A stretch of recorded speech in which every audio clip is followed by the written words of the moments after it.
Fala, gente boa, tudo bem? Estamos aqui para mais um vídeo do nosso Deus não está morto, para sermos edificados pela palavra de Deus, que é viva e eficaz, tá bom? Hoje vamos ler aqui 1 Coríntios capítulo 4 e sermos edificados pela palavra de Deus. Os pregadores responsáveis a Deus. Assim, pois, importa que os homens nos considerem como ministros de Cristo e despenseiros dos mistérios de Deus. Ora, além disso, o que se requer dos despenseiros é que cada um deles seja encontrado fiel. Todavia, a mim muito pouco se me dá de ser julgado por vós ou por tribunal humano, nem eu tampouco julgo a mim mesmo, porque de nada me argui a consciência, contudo, nem por isso me dou por justificado, pois quem me julga é o Senhor. Portanto, nada julgueis antes do tempo, até que venha o Senhor, o qual não somente trará à plena luz as coisas ocultas das trevas, mas também manifestará os desígnios dos corações, e então cada um receberá o seu louvor da parte de Deus. Uma reprovação severa. Essas coisas, irmãos, apliquei-as figuradamente a mim mesmo e a Apolo, por vossa causa, para que, por nosso exemplo, aprendais isto. Não ultrapasseis o que está escrito, a fim de que ninguém se ensoberbeça a favor de um em detrimento de outro.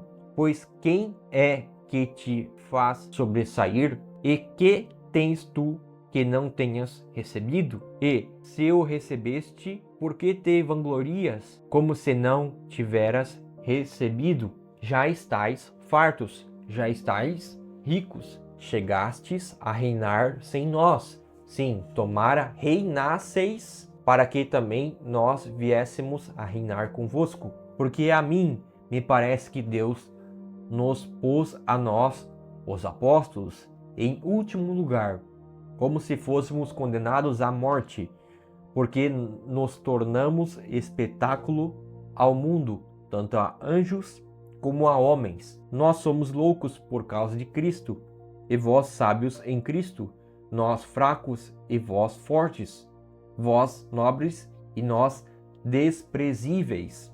Até a presente hora sofremos fome e sede e nudez, e somos esbofeteados e não temos morada certa, e nós afadigamos trabalhando com as nossas próprias mãos. Quando somos injuriados, bendizemos; quando perseguidos, suportamos; quando caluniados, procuramos conciliação. Até agora temos chegado a ser considerados lixos do mundo, escória de todos, como está lá também aqui, em Atos 18, versículo 3. Paulo admoesta como pai: não vos escrevo estas coisas para vos envergonhar, pelo contrário, para vos admoestar como a filhos meus amados. Porque ainda que tivesseis milhares de preceptores em Cristo, não teríeis, contudo, muitos pais, pois eu, pelo Evangelho, vos gerei em Cristo Jesus. Admoesto-vos, portanto, a que sejais meus imitadores, como está lá também em 1 Coríntios 11, 1 e Filipenses 3, 17. Por esta causa vos mandei Timóteo, que é meu filho amado e fiel no Senhor, o qual vos lembrará os meus caminhos em Cristo Jesus, como por toda parte ensino em cada igreja. Alguns se ensoberbeceram, como se eu não tivesse de ir ter convosco, mas em breve irei visitar-vos, se o Senhor quiser, e então conhecerei não a palavra, mas o poder dos ensoberbecidos, porque o reino de Deus consiste não em palavra, mas em poder. Que preferis? Irei a vós outros com vara ou com amor e espírito de mansidão?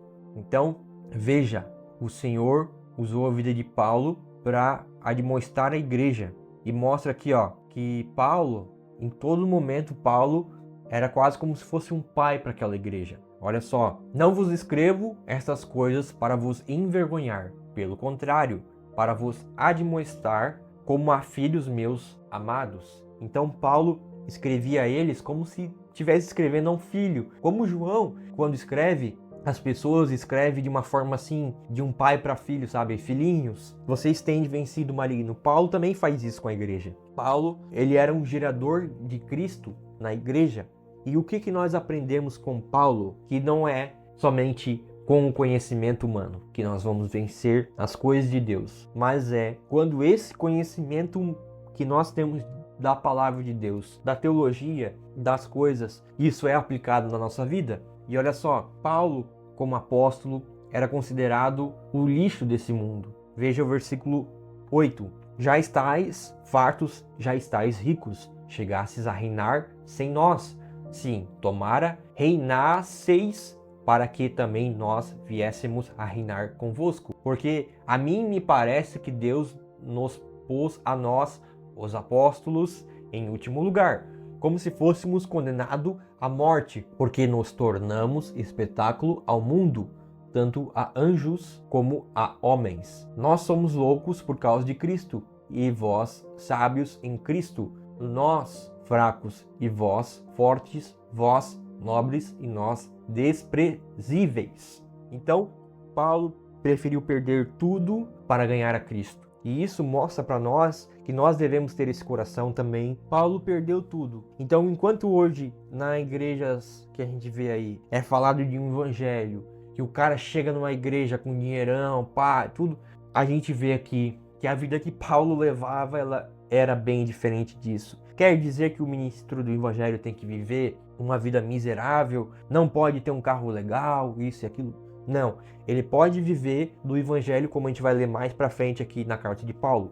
A questão é que o ministério, a gente aprende com Paulo aqui em 1 Coríntios capítulo 4, que não é para pessoas que não têm sabedoria, que não têm conhecimento. É para pessoas sábias, é para pessoas que querem a Deus e vão perder muita coisa ainda pelo ministério, tá? Você vai literalmente abrir mão de muitas coisas por causa do ministério. Você vai abrir mão de muitos prazeres. Não vou dizer só prazeres no sentido carnal, mas prazeres no sentido de coisas que você faria nessa vida que você deixa de fazer por causa de Deus. É isso que a gente aprende com Paulo em 1 Coríntios capítulo 4. Então, meus irmãos, não importa. Paulo mostra o exemplo, que é o quê? Eu não vou desistir, eu não vou parar, eu não vou retroceder. Por quê? Porque eu estou em Cristo. É isso que nós aprendemos com Paulo. Não devemos retroceder, não devemos desistir. Não é porque nós diariamente vemos e temos visto muita apostasia, muitas lutas. Não é por isso que nós devemos desistir. Pelo contrário, é neste momento que nós devemos ser exemplo para essa geração e nós devemos mergulhar ainda mais na palavra de Deus, que é viva e eficaz, que é espada e corta do meu lado e do teu lado também. Senhor Deus, obrigado por tua palavra, Pai.